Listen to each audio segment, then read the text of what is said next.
practice, this yoga practice, take about 15 minutes to do, so it's quite a good one if you're a bit short on time. So obviously with all other kind of yoga work that we do, you practice with care and you only do what feels right for you, and each day is different. Each time we come to your mat is different.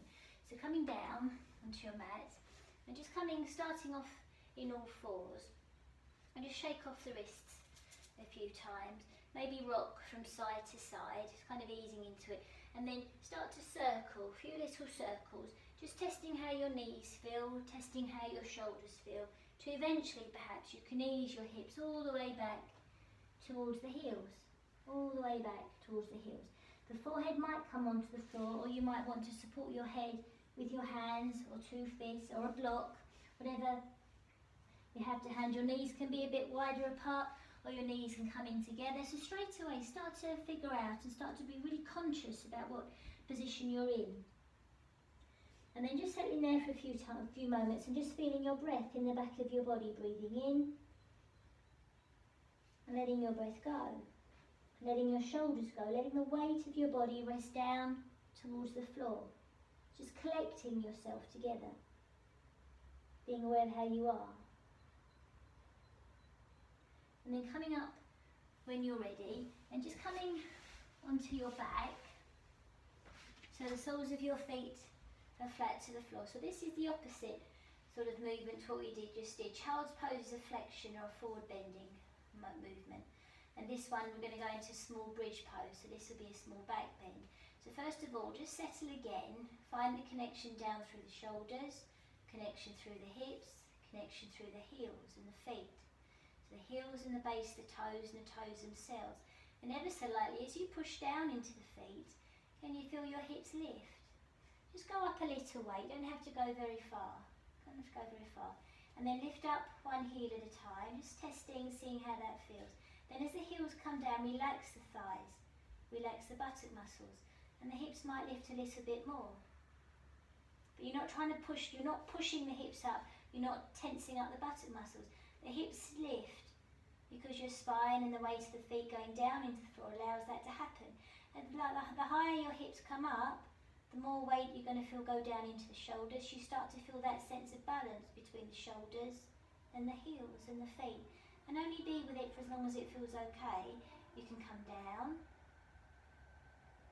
And make sure you're breathing. And when you come down, maybe perhaps draw the knees in towards you a little bit. That's the opposite movement. Kind of like when we're in child's pose. This time you're on your back. And then just come to centre, place your feet on the floor. You can adjust your feet if you're not sure. If your knees feel a bit iffy, just you can send the heels a little bit further away. If the knees feel okay, you can draw the heels in a little bit closer, but otherwise, usually the heels are just underneath the knees. Space between the feet, space between the knees. And as we lightly allow the feet to rest down and we lift the hips and we lift the spine, we try to keep the same space between the knees, the same space between the heels. And if your knees move out or they come in, that's okay, but you just notice. Why would that happen? If you have the base, the big toe, little toe and a heel resting into the floor, that feeling of connection or support down allows the spine to lift and the weight goes back through to the shoulders. And maybe the spine comes up a little bit more, and you can experiment with yourself as you go along.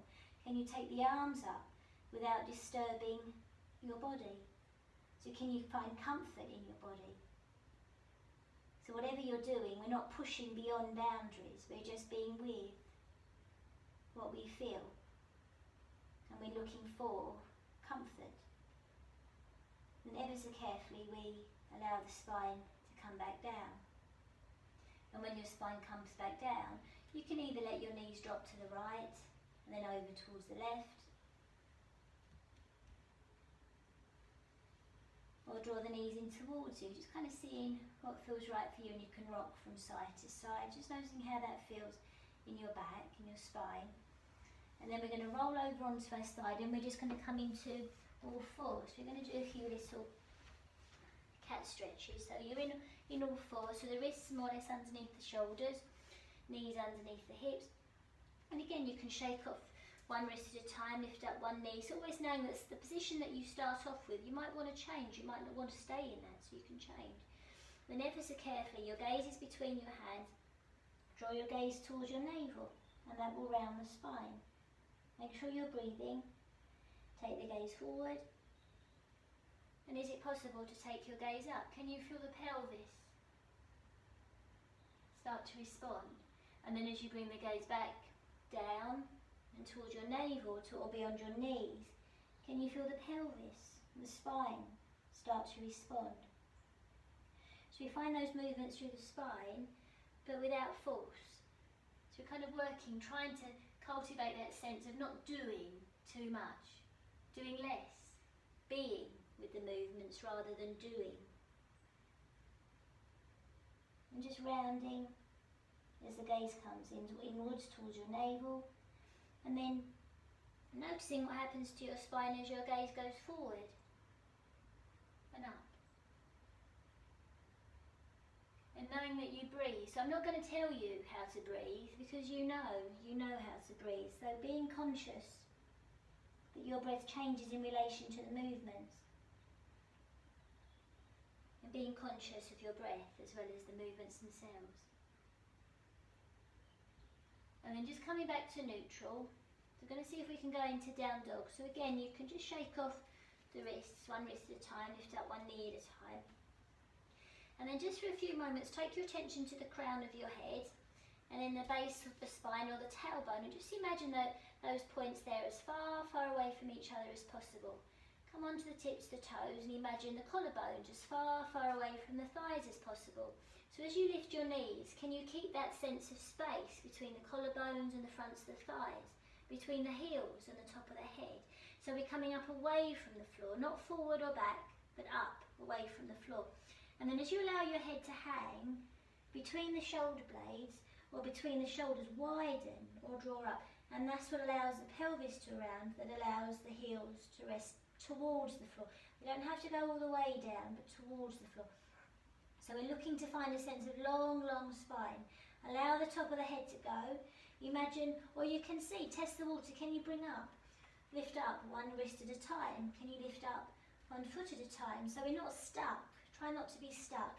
And then as you rest through the arms into the hands and rest back through to the heels, allow the spine to lengthen. If you feel yourself sink in the centre of the body, draw up, round a little bit, and then let go and allow the top of the head to rest forward as the heels go far, far away from.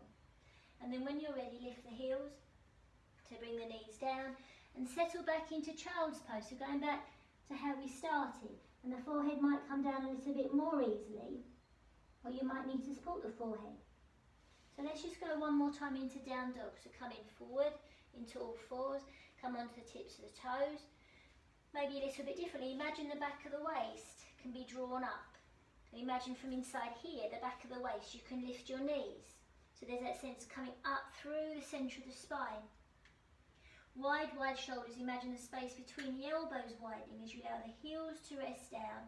Between the shoulders, a sense of coming up. Underneath the ribs, a sense of coming up. Free up the neck. Make sure your jaw is soft. And allow the top of the head to go as you start to make that movement, I suppose, but finding that movement through the spine, long, long spine from the tailbone, going down towards the heels to the top of the head, the crown of the head moving forward past the hands. And then from here, if possible, soften your knees and just see, is it possible to walk your hands back towards your feet? Walk your hands back towards your feet. So now you're coming into forward bend or Uttanasana. The knees can be quite bent, it's absolutely fine. Bend your knees, lift up one heel at a time. Make sure you're not pushing into the hands. Allow the top of the head to hang.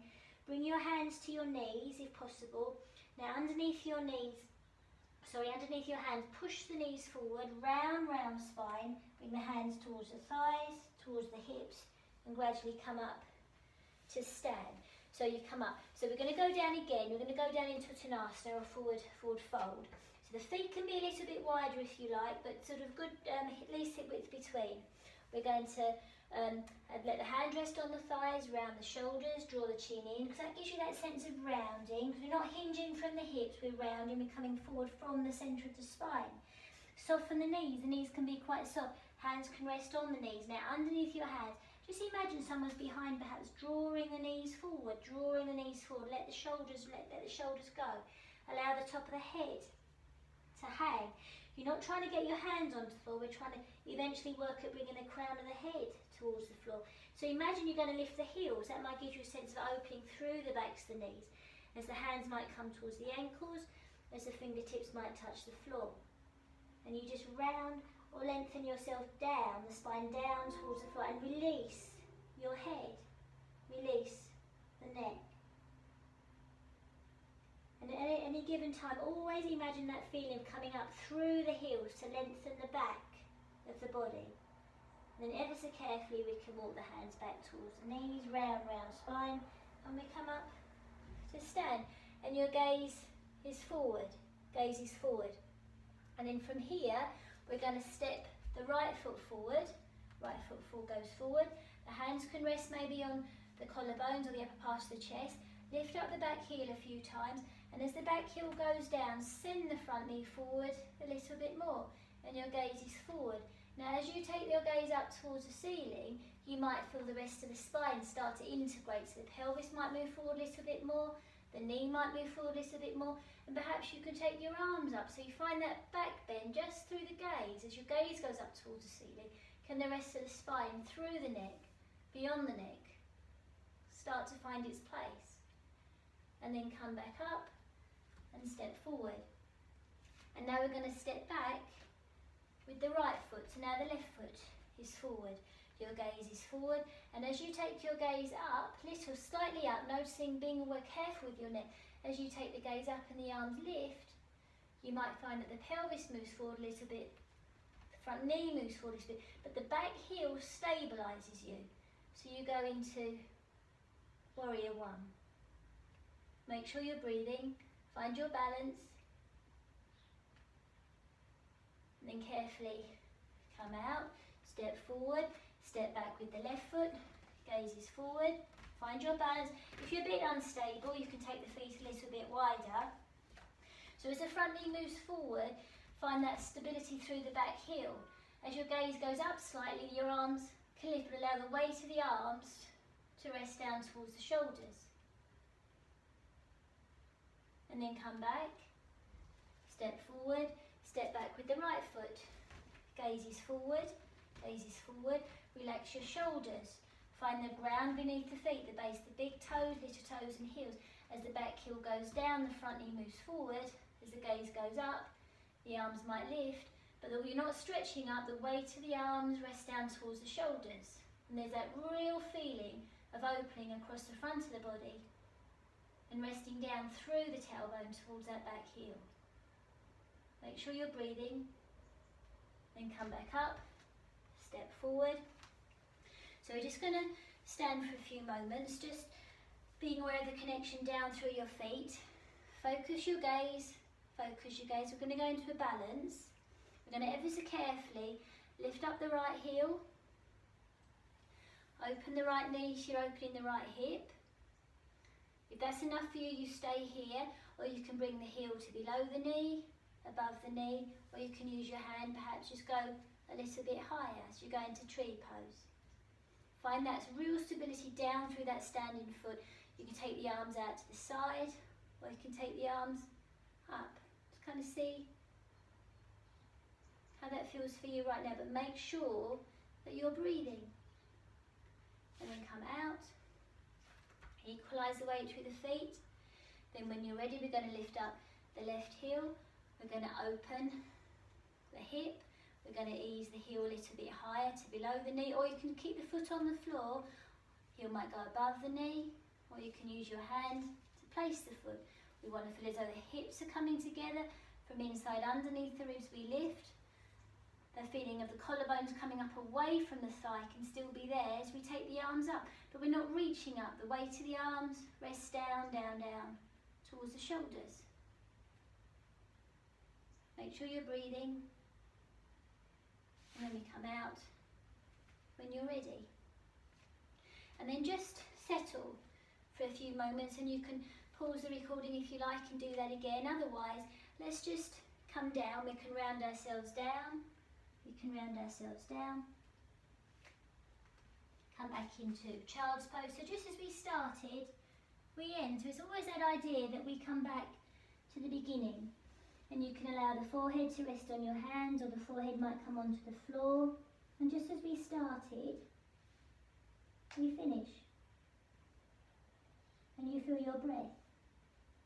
And just as a point of interest, how does your body feel now, as opposed to the beginning of the sequence or practice? And staying here for as long as feels right for you, or you can, pause the recording, and you can come onto your back and breathe for a few moments, or just relax, or coming up to get on with the rest of your day. So thank you for joining me.